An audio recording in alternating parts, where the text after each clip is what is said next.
Hey, comic book fans, welcome back.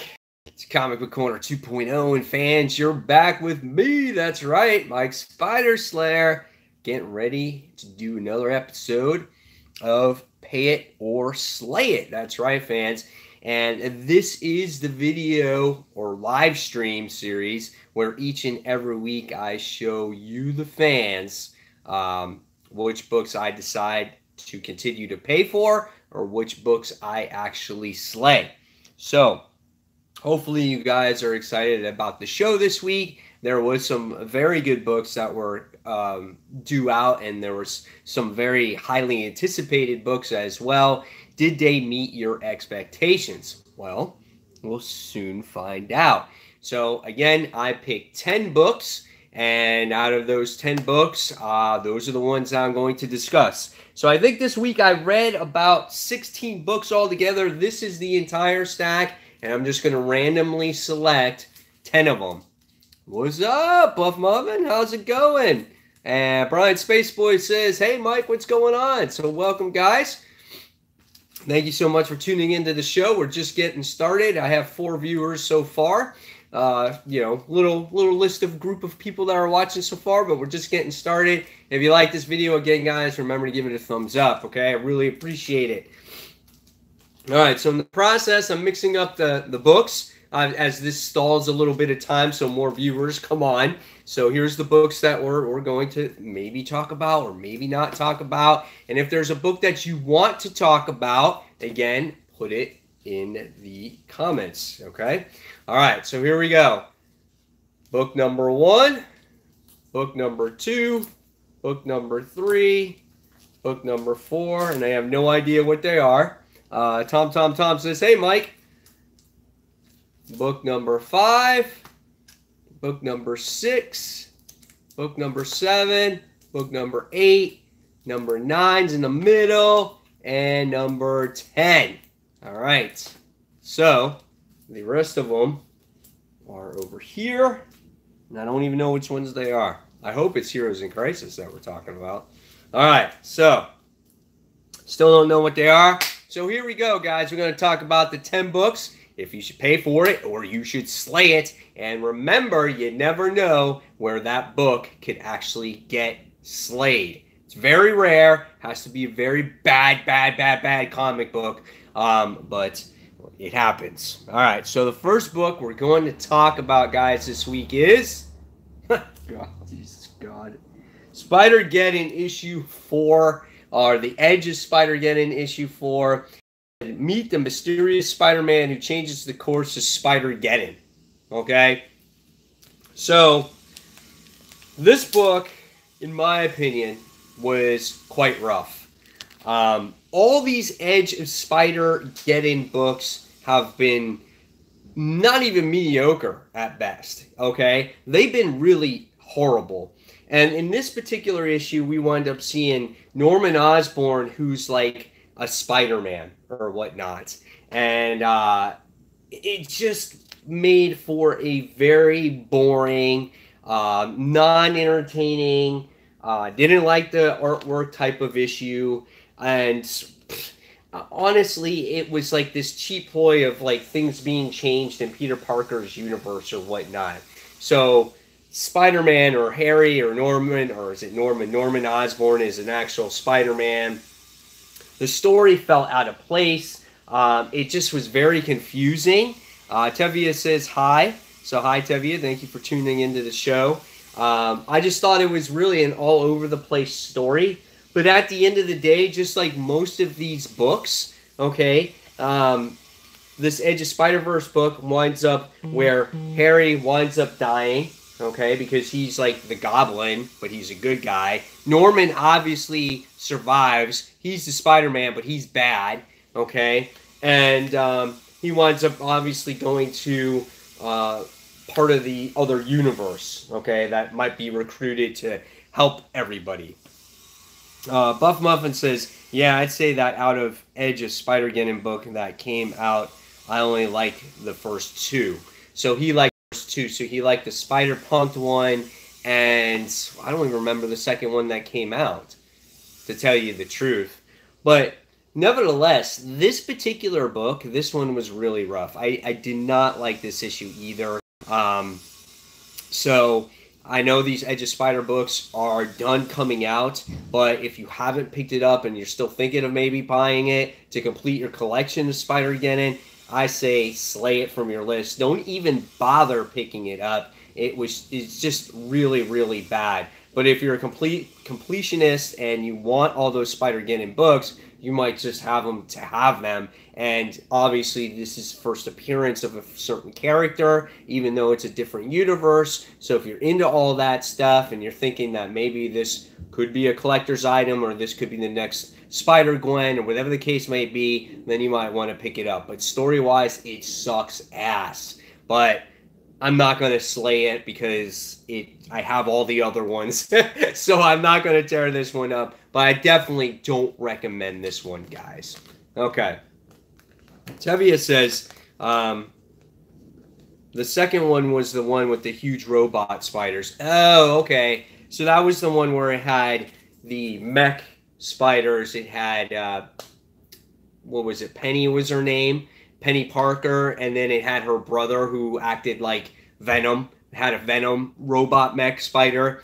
So that one was okay too, but nothing like blew me out of the water. It just, I guess it sets you up for players that are going to be in the Spider-Verse or into the Spider-Geddon, but it doesn't get you excited for anything, you know? And that's what I didn't like about the Edge of Spider-Geddon. Maybe it's because this was repetitive. We've seen it before, so maybe it didn't get me as excited. But I don't know. The main story comes out not tomorrow, but the following week, and hopefully it's a lot better. All right, so right now it keeps going in and out between 6 to 8 viewers, so thanks, guys, for watching. Again, if you like this video, guys, please give it a thumbs up. Thumbs up gets the video going a long way, and I appreciate you guys taking the time to watch in the middle of the day because this is obviously the only time I could do these videos. Okay. So it says, why do I get a feeling this Norman Osborn is going to betray the Spider People? It's very possible, but he's going to wind up dying in the end too, because no matter what, the Inheritors are going to suck his soul, and he's going to die. Maybe. And Buff Muffin thinks, I think they was trying to get another Spidey-Gwen, and it failed to me. It's very possible that's what they were trying to capitalize on. I think you're right. I think they tried to hit that. You know, try to capture that, was it lightning in a bottle twice, and it failed. So, yeah, definitely not excited about any of them myself. All right, let's talk about the second book this week, all right? So, the second book goes to, oh, I'm happy I picked this one. Man-Eaters, issue 1. So, Tevia says, basically a cash grab. That is correct. Man-Eaters, who picked this up this week? Did any of you guys pick up Man-Eaters issue 1? Yay or nay? Huh? Perfect. So this is a perfect type of book for pay it or slay it because it's a brand new ongoing series. At least I think it's an ongoing series. Okay. And it's written by Chelsea Kane. Kate Naminzik is the artwork. Okay. And so the artwork is pretty cool. Here's the actual coloring in the book. I think it looks pretty good. And if you guys can see me okay, please put a yes or a no. I just want to make sure I'm not pixelated or anything. Do I look clear to you? Because on my end, I look okay. But there was one time where I did a playback, and I came out horrible on the playback. So I want to just make sure that everyone's clear. I'm clear. All right. Tom says, good, yes. Tevia says, I can see you fine. Okay, thanks, guys. So it looks like I'm good. All right. So this book is quite weird, okay? But first off, the artwork looks good. They try to be a little bit creative with, like, the characters. They make, like, certain graphs. It's about this girl. It talks about her father, who's a detective. And Brett Hess goes, ha, do I look weird to you? Oh, that's funny. But, yeah, the artwork in here looks really good. I just like how creative they got with certain things and how they labeled things. And I think it took up maybe extra space in the comic, and the book actually felt a little short. But it was an interesting concept of a story. It's all about cats. And so you know how people have this infatuation with cats and they love cats and they put cats on a video and stuff like that. Well, what happens is that there is this there are these people that were getting killed due to this cat disease that's going on. Okay, people turn into cats. It's actually adolescent girls where there's this virus or this type of thing that goes on, and they gave these girls this medication, and so these cat attacks are down. All right, and it's just hilarious. But when someone gets killed, all the adolescent girls, all right, teens or preteens or whatever type of girls, they have to go into this. They have to get locked up and go into questioning to see if they were possibly the one that killed this particular person. So you get to see them like in this chair and they like transform, and it's just weird. And they can't figure out who it actually was that killed this particular person.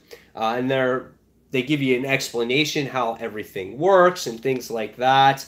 And if a girl goes through that, time of month or whatever it is, then there could possibly be the next killer cat.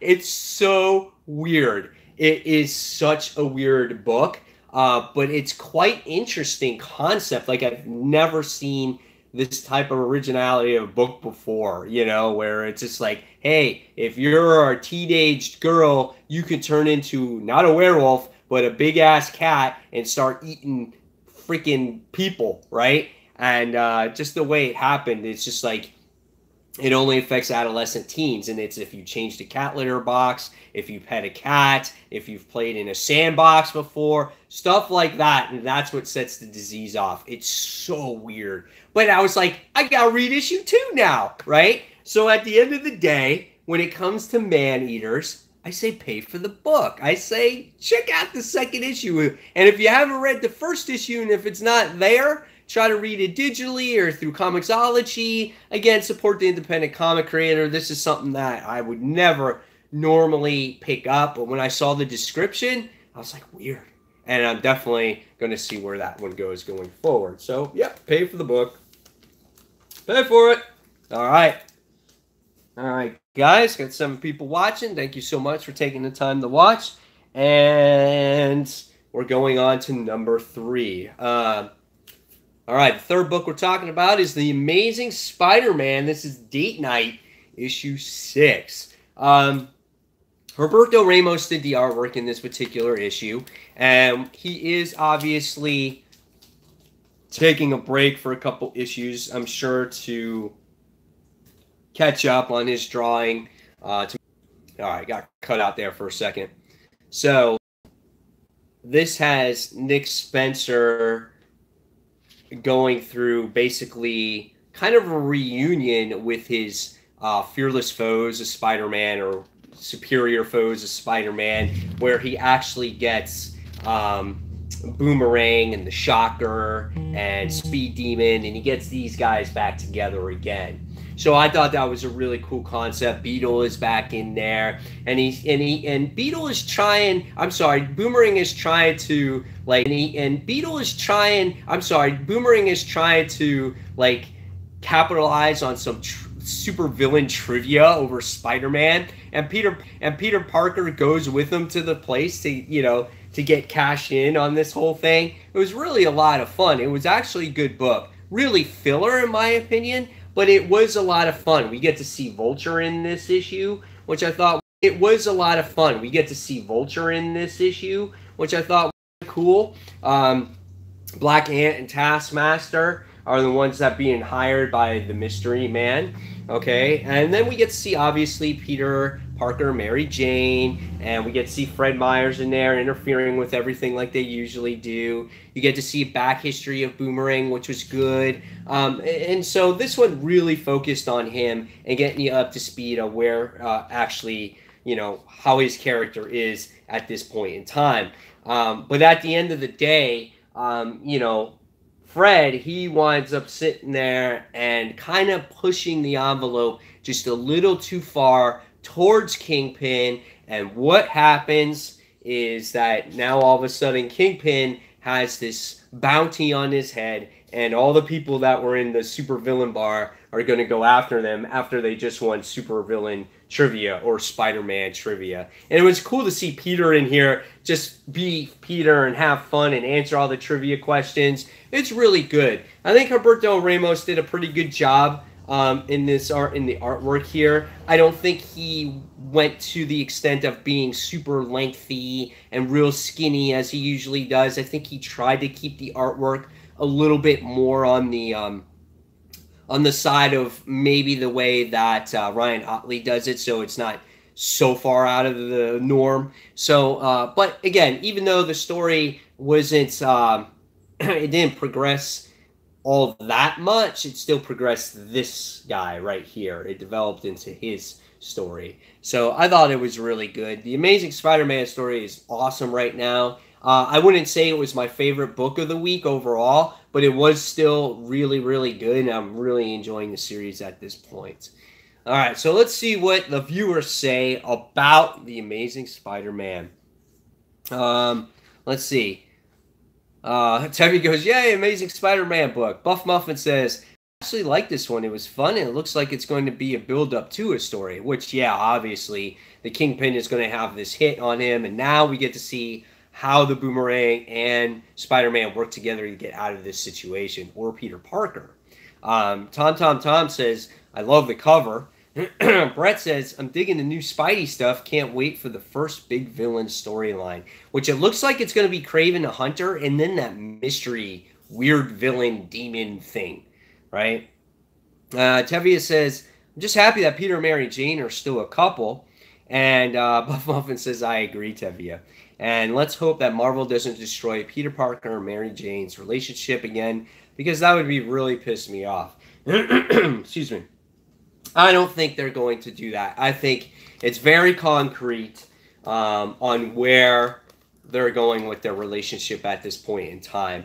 Mary Jane made it a thing saying, I love you for who you are, and I didn't realize that until I see you not having Spider-Man, going back to the last story arc when he was actually just Peter Parker. And she thought that that's what she wanted, was just Peter.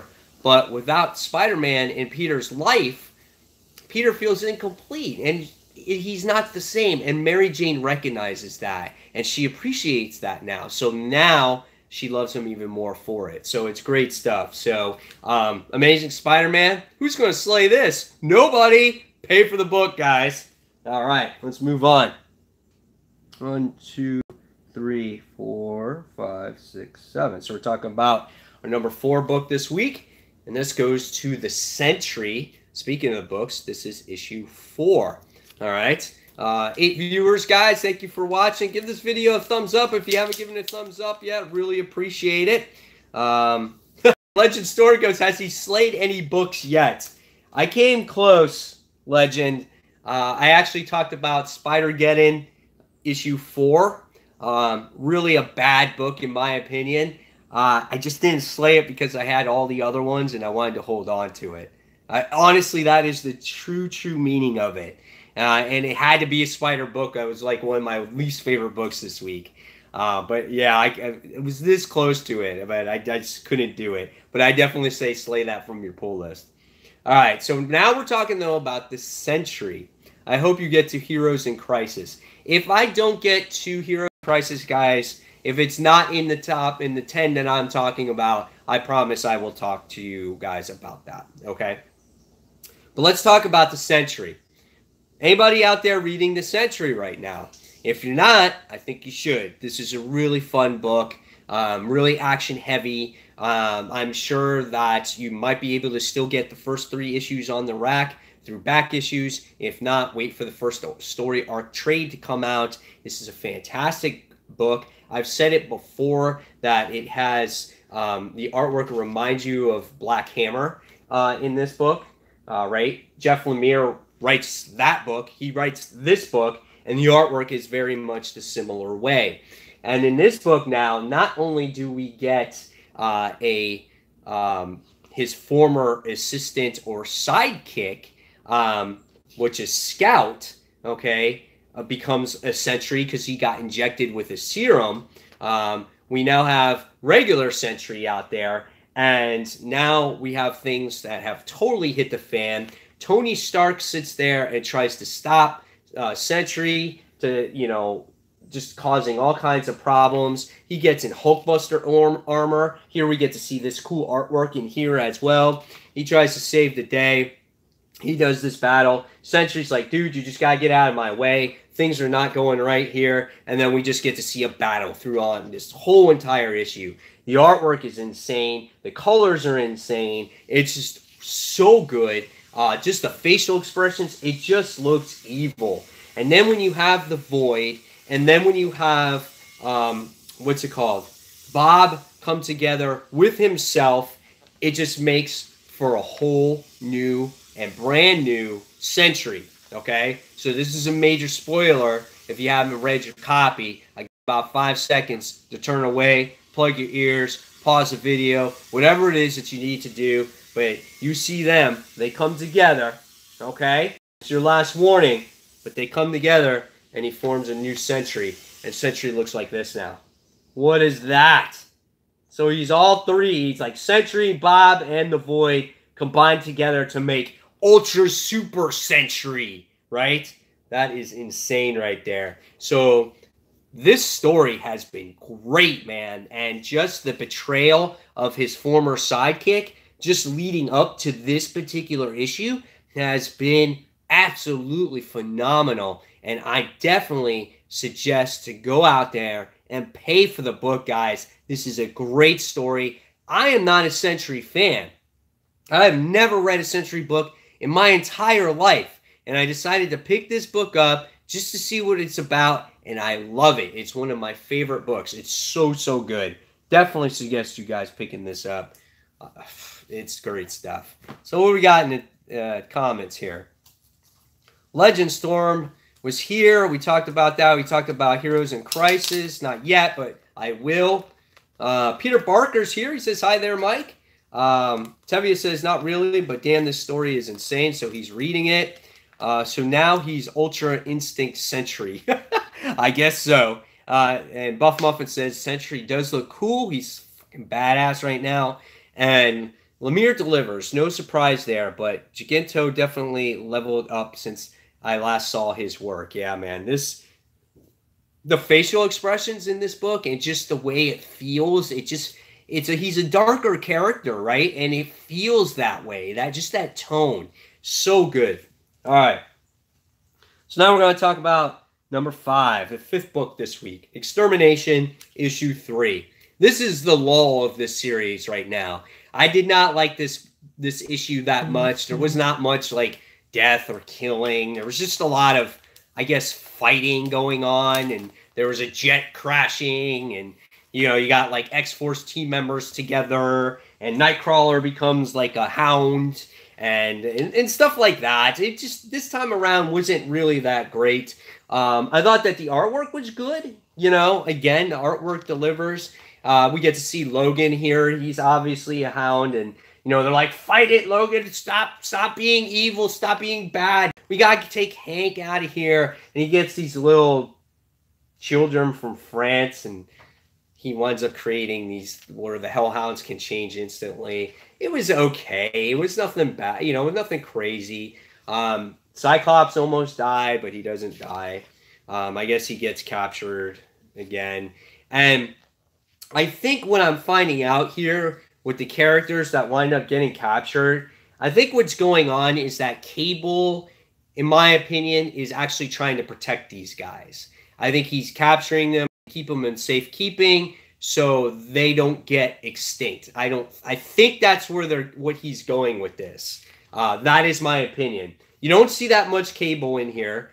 However, he's replacing Angel's wings with the cosmic wings and putting what looks like normal angel wings back on him. Or is that the other way around? Or is he ripping off the other Angel because he got the young Angel. Maybe that's what it was. Because last issue he ripped off Cosmic Angel's wings, and then now he's ripping off other Angel's wings. I don't know. I was a little confused by it. There was a lot of action going on. We get to see X-Force team members in this book too. It was okay issue this time around. Nothing that really blew me out of the water. You know, it's cool to see like Cannonball and Boom Boom and Warpath and things like that. And out of this book, this is where you're going to get that X-Force series that's coming up in the near future. So it was okay, but nothing as mind-blowing as it was with the first 2 issues. But it's still okay, okay? Hopefully it does get a little bit better. All right. So let's see what we have here. Question, are they going to finally undo the damage caused by One More Day with Spider-Man? I think they've already done it. They're together. What else do you need to know? I got a feeling Old Man Logan is going to die. I agree. He is going to die. That's been confirmed. Hope so Tevia, young Cable better bring them back to the past. And I think he's putting Angel Old Wings back. Yeah, I couldn't quite make out what was going on in that scene. Really wasn't sure. But at this point, you know, if you're vested in this story, I definitely say pay for this book. It's a decent book, okay, overall. All right, let's move on to the next book, guys. So we go on to number 6.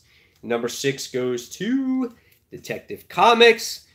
This is issue 989. Really cool cover. As you can see, the Batwing on there, and then we get to see Spider-Man. We get our Spider-Man, Batman. We get to see the blueprints in there and stuff. So cool stuff.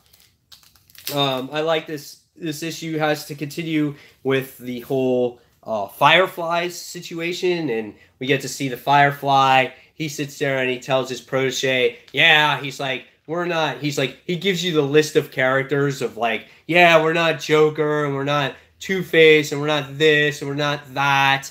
But nevertheless, though, we're not this character, we're not the Penguin, and then you got these, but you got your third-tier characters. And he's like, that's where we stand in. And he's like, but every defeat, we learn from it, and one day we're going to knock Batman off his pedestal, and we'll be remembered forever, and we're going to gather a whole team of Fireflies. And he just went on and on and on about this whole situation with the Fireflies. Really enjoyed the dialogue there. This book is really, truly a detective book. This is what Batman is about the detective work, about him solving cases, about him getting back with Commissioner Gordon, not moving, you know, not dragging it on and on with the situation with Selina Kyle.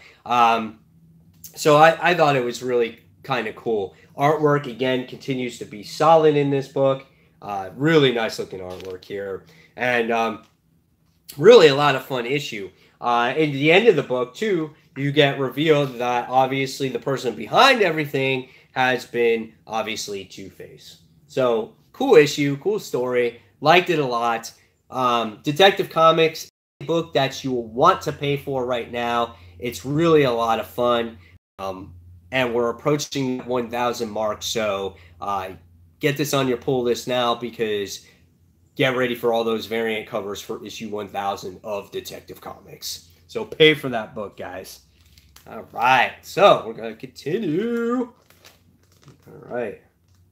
I miss Selina Kyle Catwoman. Well, if you miss her, why don't you read her book, Tevia? You might like it. Because she's in there. Because she's not in here right now. Legend Storms, did I pick up Doomsday Clock? I stopped picking up Doomsday Clock. Reason being is I can't stand the every 2-month story. It drives me crazy. And I forget, as many comics as I read, I forget what happens from last week in certain stories. Never mind 2 months ago. That is just absolutely ridiculous. So in my opinion, what I'm going to do when it comes to Doomsday Clock is I'm going to wait for it to come out and trade, and then I'll pick it up and trade, and then I can read the story in its entirety, and I'll get a much better impact that way. I can really justify it in that means. I just can't read it every 2 months. It's too much for me. My little brain can't comprehend all that. So hopefully you guys understand that. All right.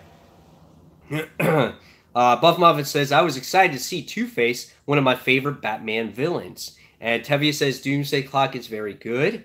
And I agree, 2 months of Doomsday Clock is really, really slow. Damn, it's every other month as well, Mike. Yeah, it is definitely every other month, and I just can't. That just makes a story that's like 12 issues long forever, dude. That's like 2 years. That's insane, right? So, oh yeah, you people asked for it. Here's the next one on the list, guys. Heroes in Crisis. This is our number 7 book that we're talking about today. First off, I say pay for the book right off the start. Now, there are people, though, when I did my review on this, my in-depth review on this book, they were very displeased about it. They did not like it. They feel that the deaths happened just to get a cash grab, okay? Excuse me while I get a drink of water. They feel it's just to get a cash grab, these deaths. And to not show it on panel is even worse because they're just dead. And where did this mysterious house just come out of the blue from? And why didn't we hear out of it before? And things like that, you know? It just felt like this was a cheap ploy type of Marvel event that shoots out of nowhere just to get people's money. And that's what a lot of people said on my review. And then you get the other side of the coin where people really love this book and they understand what the book is going for. Slime says, yeah, I'd say people are pretty 50-50 on Heroes in Crisis. Right, and then you get the people on the other side of the coin where they really enjoyed it and understand what Tom King was going for here. And I think maybe a lot of people are still pissed off at Tom King for the reason being of, I would say, the whole Batman thing, the wedding situation, how he's writing Batman and stuff like that. He's writing a Batman with emotions. But in this issue, the artwork in this book, Clay Mann's artwork, let's just say it's absolutely gorgeous. I looked at this book and it was stunning. I enjoyed every single panel of this book. It didn't matter who was in it. Everybody looked really good. The details that went into this book, just the action scenes, the emotions that went into Harley Quinn's face, her singing. It was just absolutely cool. It was so awesome. Check out this panel here with Booster Gold. That looks really good. I mean, just everything about it was good. But obviously, you guys have read this by now, so I won't go into a page-by-page review, but let's talk about it, okay? We have Harley Quinn, who goes basically insane, okay? She starts stabbing Booster Gold.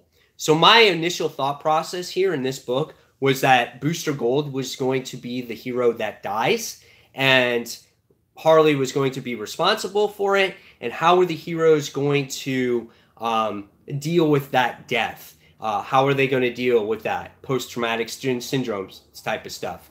I never expected the story to take a turn to where they did have this little hidden base in Nebraska created by Kryptonian technology 5 years ago and have this place where heroes go to actually let everything out. And I actually liked that story. I actually did. When I was like wrong about the whole situation, I was like, oh, well, I'm wrong. But I like this better because these heroes, they go into this world or into these battles every single day, right? And you look at our true heroes, our people, our veterans and things like that. Look at the stuff that what they go through.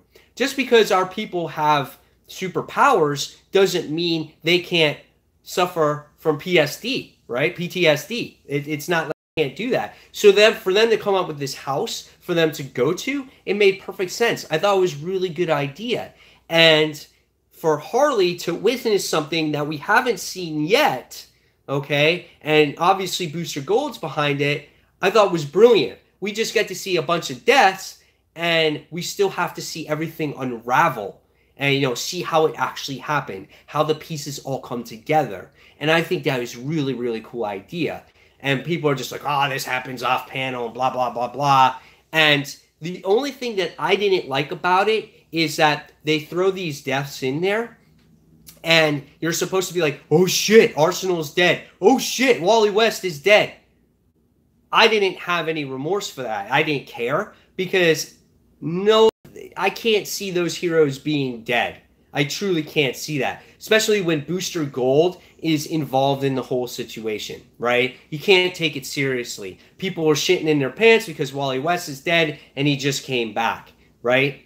I don't think he's dead, guys. I think he will return. They made a big emphasis on him returning after Rebirth, so let's see what happens. We got a lot going on in this whole situation, but I just couldn't not take those deaths seriously. But the overall story was really, really good, and I just can't wait to see how everything unravels. Okay, if it probably would have gave me a better impact if we saw the deaths on panel. I think that would have been a lot better, in my personal opinion there, because it just, visually, it would have impacted you more. When you just see guys lying on the ground, you're like, okay, they're dead. Like, for instance, when we saw the Watchmen book, right? What's it called? What's the one where Wally West, or not Wally, where's it, the Flash gets the piss beat out of him, or Batman gets the piss beat out of him by Reverse Flash, and you got to see that by panel by panel by panel by panel. How impactful was that, right? When you read that book, right? You're just like, oh my God, that's freaking intense right there. And that was really cool. So if you saw something like that on panel, that would have been really, really powerful, okay? But you didn't get to see it. They're just lying there on the ground.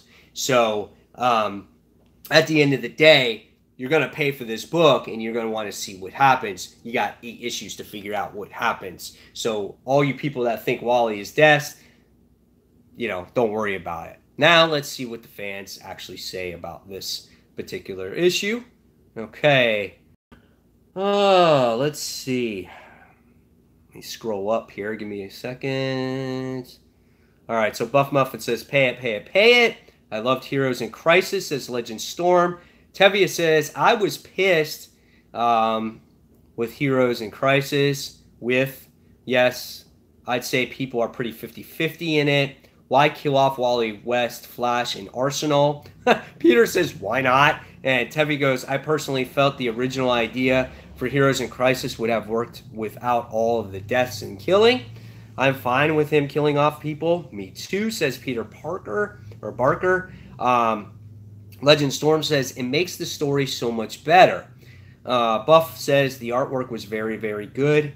And Legend says, and down the line, it will make a great story. And I agree. I think it will. You got to give it a chance. Tevia says, I'm not, because we just got him back. Okay, he's talking about Wally. Like with Identity Crisis, no one ever stays dead in DC, which is true. Or in comics in general, which is very true. I don't think Flash and Arsenal are going to stay dead, of course.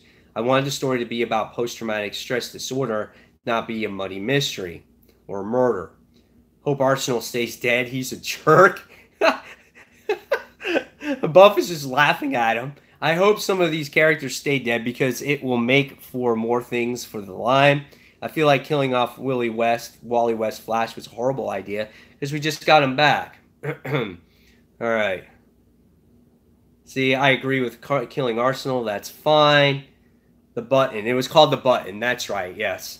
I thought that was Flashpoint. No, it wasn't Flashlight. The Arsenal. Arsenal is also a pothead. He's a druggie. He's a drunk. He's a hothead. He's everything, right? And they did mention that someone was going to die with Crisis. So you had 2. You had Wally. You had Arsenal. Maybe it's just Arsenal. Who knows, guys? But they can always bring them back. It's very possible. That's why I'm just not holding my breath. And if it's Arsenal, it's not a character I really cared about anyway. Wally West, I can understand because people got him back, but I don't think it's him. But I still think this is not the last that we're going to hear of the PTSD situation in this house. I think we're still going to dive deeper into this house a little bit more. And that's my opinion there. I don't think they would just show it just for one issue. So that's my thought on Heroes in Crisis, guys. I thought it was a good read. I have to wait to see what happens more, how the mystery unravels, and great stuff. Okay? So let's move on. We got 3 books left to talk about. And that next one is Old Man Hawkeye, issue 9. Check out this book, guys. This is freaking awesome. You got Bullseye, which is Old Man Bullseye, and he's sitting there throwing playing cards with like blood all over him. He's just a freaking badass. He's got Deathlock implants embedded into him, so he's basically like an old man Terminator. He's just so cool. And what's it called? And you get to have a lot of action in this book, because for the first time in this issue, why does he look like Gambit? I don't know. Why? Because he's wearing a jacket and he's playing cards? Who knows? It's just cool. And so we wind up seeing some flashbacks with this. In this issue, we wind up seeing, what's it called? Bullseye actually confront Old Man Hawkeye in this issue. And it made for some crazy, intense fighting scenes in this book. It's just so good. It's so good. And the artwork is so well done, too. If you guys have not read Old Man Hawkeye, you've missed something pretty good. This is a really great story. And then we get to see, who is this? Is this Songbird? Is that her name? From, what's it called? I can't remember the team's name offhand. I'll find it in a second. It's pissing me off, though, because I got to find out. Thunderbolts, right? We get to see her return and try to make amends with Clint in the book. I thought it was so good. And then she winds up getting killed at the end of it as well. We get to see characters like Avalanche in here, who's like super old, and they're in the Weapon X facility experimenting on things. And Katie Bishop is in this book as well, and she's working with Clint also. It's just so much fun, guys. It's so action-packed. It's just a great book to visually look at. The details in this book are awesome. My hat's off here for, who is it again? Ethan Sachs, who writes this book. And Marco Cicchetto's artwork is great. It's so good. If you guys haven't read it, again, check it out in trade. You would love this book.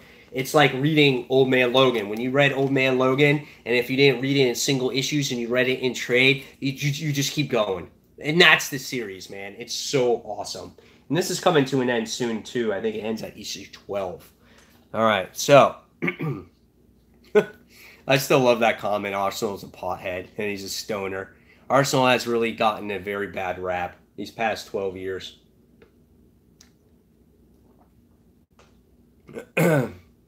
Old Man Gambit. That's funny, Peter Barker says.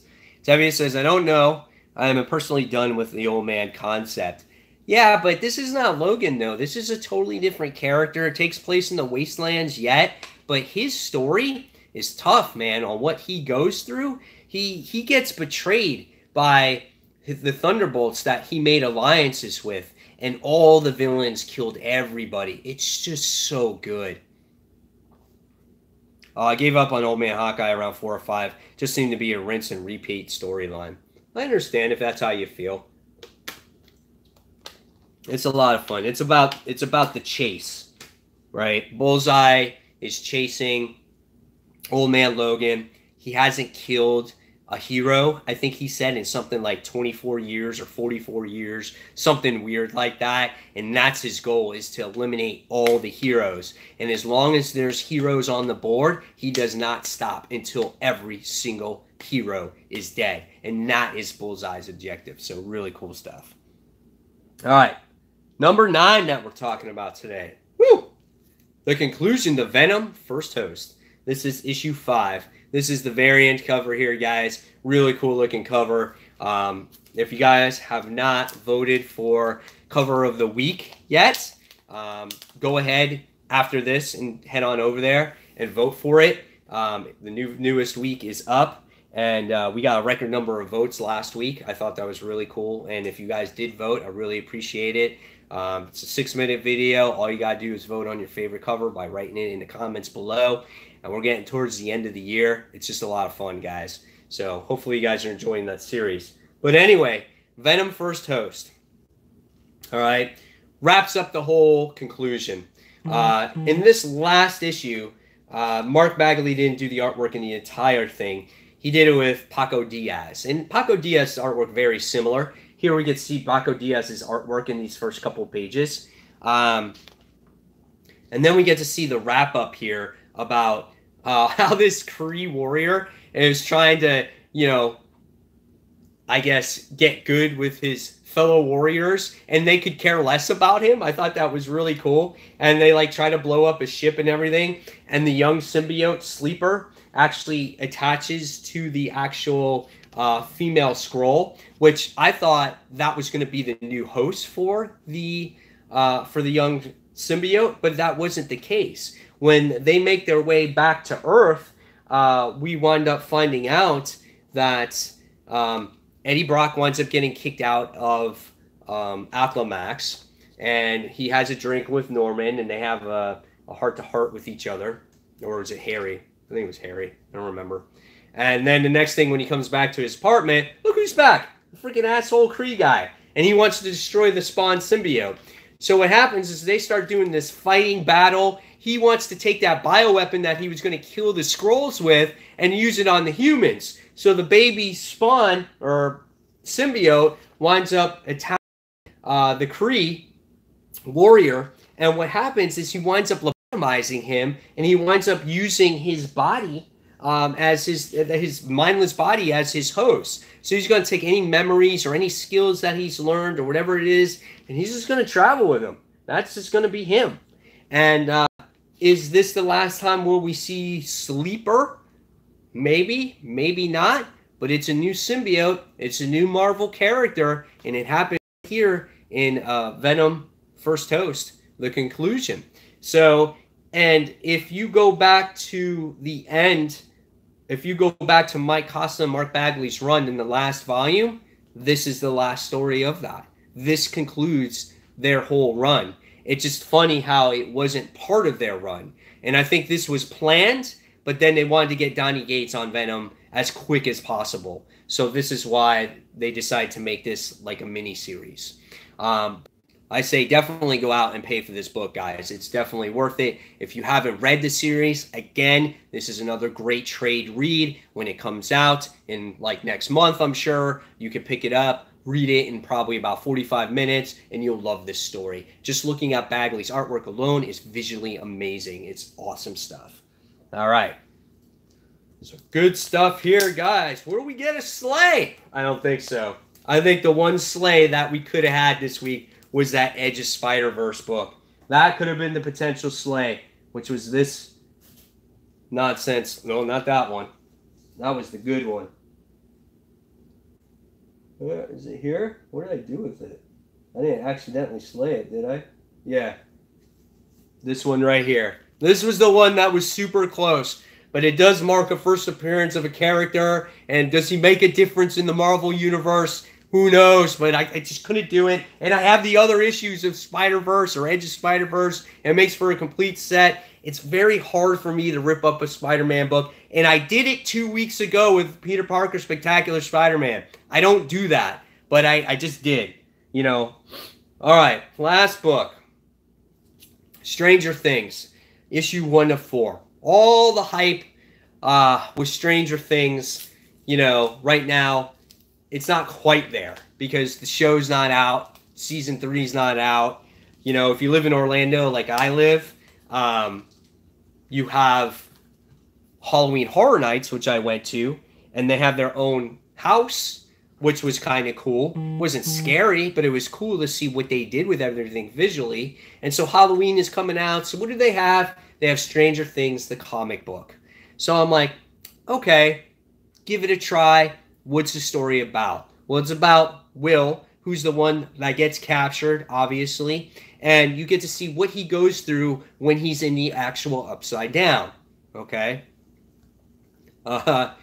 Spectacular was good this week. It was Zdarsky's swan song. I didn't read it. That's the one. I think there's two books I didn't read. I think it was the Wonder Woman book, which I don't normally read, and that Peter Parker book, because I just didn't want to read it. I didn't want to get disappointed. But this book is written by Jody Houser, and the artwork in this issue, I was really disappointed in. It was okay, but when you have a book like Stranger Things, and you have the demo Gordon there, right? Do you expect something much more scarier, much more creepier than that? Something much detailed or inks much heavier than that? Yeah, I would think so, right? And you just get to see a lot of standing around by Will trying to survive in this upside down world when he first makes it. And I kind of keep referencing back to, like, obviously D&D and stuff like that. But it was very disappointing. There was no action. He's just hiding out in his house. He has this shotgun with him. And it was just, it was okay. It was nothing really that great. I was really disappointed. I had high hopes for it. Now, the next issue could get better because by the end of it, this is the point in the show where you see him talking to Michael on the other side with the walkie-talkie. And you wind up seeing him possibly getting captured by the next issue. But overall, I was like so hyped for this. I thought they would tell a great story with it, and it was just absolutely, it was really disappointing. I was just like, oh man. I was like, this could have been something great, and it was just something almost not needed. But I might give the second issue a try to see where it goes. All right, so let's see what the fans say. Let's see. Peter says, I preferred the Mark Bagley cover. That was a nice cover. I just didn't want to get both of them. And Slime says, at Peter Barker, Spectacular is always good, though I never heard Zdarsky's last issue was especially good. Slime, personally did not like Peter Parker Spectacular Spider-Man when they killed off Sandman. I loved that particular issue. However, I didn't like the way they brought him back into this mindless sand creature. It was stupid. And you took such a heart-filled issue, the issue before, and, you know, you felt bad for Sandman, and then you go here and you're like, yeah, let me come back from monster from the future and let Spider-Man become some weird Sandman creature himself to defeat the other Sandman creature. It was ridiculous. Absolutely ridiculously stupid. Maybe I'll check out this Peter Parker issue to make a judgment of myself, too. And Tevye says Spectacular Spider-Man was disappointing, too. Okay, so one more Spider issue that I want to talk about that wasn't in the 10 that I talked about, and this is your bonus coverage, is Spider-Geddon issue 0. This really is kind of the kicker through the Spider-Geddon storyline that's coming out, and I thought this book was actually pretty good. Okay, it brings back Superior Spider-Man that's trying to recruit this version of Spider-Man, which is the PS4 version, which I thought was really neat. We had Clayton Crane, who does the artwork in this book, and if you guys ever read some of Carnage's individual series, or Carnage USA, this artwork in this book is absolutely phenomenal. It's filled with detail. We get to see this worlds of Tarantula in here, which I thought was solid. I love the artwork in here.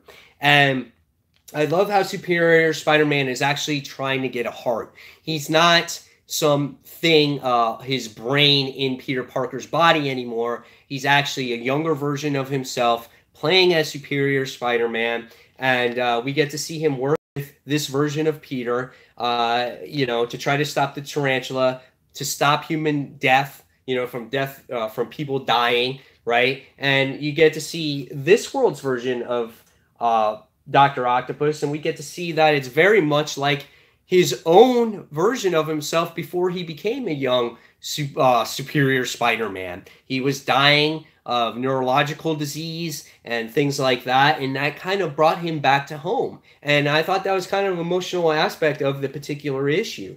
And then at the end of the book, we wound up seeing a real little story in here about the Web Warriors, which we haven't seen them since they had their own series, and them sending these spider bots out into the world that the inheritors were kept in to monitor them. And little do we know is that every time these inheritors destroy these spider bots, they're using the technology to create some kind of teleportation wormhole or whatnot to make their way back into the normal universe. So that's obviously how the inheritors are going to get back here. And now our Web Warriors are going to be in a world of shit. So I thought out of any Spider-Geddon book, Edge, Zero, before the main event actually happens, this was the true book that got you excited for this event that's to come when it comes to Spider-Geddon. I had a lot of fun. Even though maybe it wasn't maybe my top books of the week, it did the job that was supposed to do, unlike all the Edge of Spider-Verse or Spider-Geddon books. So I had a lot of fun with this book, and if there's one to get, I think this is the one to pick up. And there's a ton of variants if you like the variant covers out there too. So great stuff out there. All right, so last couple minutes, guys, if you have any questions that you want to discuss with me real quick before I go ahead and do that. I'll go over these comments right here. Tevye says, yeah, Spectacular Spider-Man was so disappointing. Peter Parker says, though this run wasn't great overall, he just abandoned ship. That's what Tevye said. Buff Muffin says, this is better off than the 2 Spider-Geddon books that came out. Peter Parker says, not getting the Spider-Geddon stuff. It's been done before. Hope it doesn't bleed into Amazing Spider-Man, which I think it is. And good going, Web Warriors. You're screwed up again. Mike, what did you think of Action 1003? Overall, I thought it was a really good book. I had a lot of fun with it. I love the way it was made. I love the way the paneling layout was done when when Clark Kent was exposed to the kryptonite. It was amazing how sick it made him, that little piece in the box. I always thought that you had to actually open up the box and expose it to him for him to feel sick, but maybe it wasn't kept in the right box. And so he exposed him and he was really sick, and I love how everyone was trying to figure it out. I thought that aspect of the issue was great. The ending was great with Lois and Lex. I'm still not a huge fan of this Red Cloud character, whatever that thing is, that killed that mysterious lady. But it was a good issue. I don't know if it progressed the story all that much, but it was good. And I liked how Batman kind of mugged the lady and took the kryptonite from her. I thought that was cool too. But it was a fun story. It was a good read, and I like reads like that every once in a while. So it was good stuff.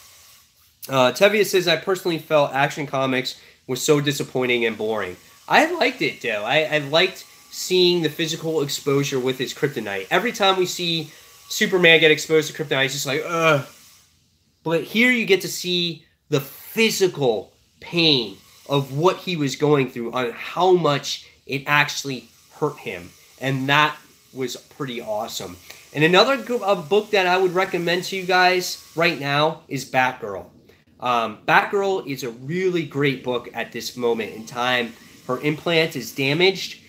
She's having a tough time walking. She's passing out. She's having seizures. She's trying to solve this crime. She's gotten framed for murder, and she just got this new costume that she's wearing. It's actually an old prototype costume that she's wearing. We got a new team on it. It's really good, guys, and I feel like the book is kind of really underrated. I definitely suggest you might want to check out Batgirl. It's really good, starting with this particular issue. I liked it. I really, really did. All right, so before I go, guys, John can stay in space with Grandpa for me. Before I go, a couple of series that I want to let you guys know. Thank you for thumbs up the video. I really appreciate it. I appreciate all you guys watching, taking the time to watch this series. I know it's kind of an odd time for you guys to watch, but again, it's the only time of the day that I can physically do this video. But if you guys, every Mondays, check out Road to Comic Book Cover of the Year, where you guys get to vote on your favorite covers of the week off of the top 6 covers that I provide for you. On Tuesdays, we have Pay It or Slay It. That's happening right now. Usually happens around 12 p.m. Okay? And on Wednesdays, I usually have my comic book haul, where you get to see all the cool and exciting comic books that I have come out. And on Thursdays, I have a comic book reviews. That's usually on Thursdays and Fridays, along with another new series called Comic Book Battle, where I have 2 comic books that battle out side by side to see which books I liked. And on Saturdays and Sundays, I take that time off for me and the family. And then back on Monday, we do it all over again. So hopefully you guys like some of those shows that I provide for you. And if you haven't subscribed to this channel, obviously subscribe to the channel. Again, like the video. Hit that notification button so you don't miss a single video from me. And guys, thank you so much for watching. And I'll see you on that next comic book review. Take care, guys, for watching. I appreciate you taking the time. Take care. Bye.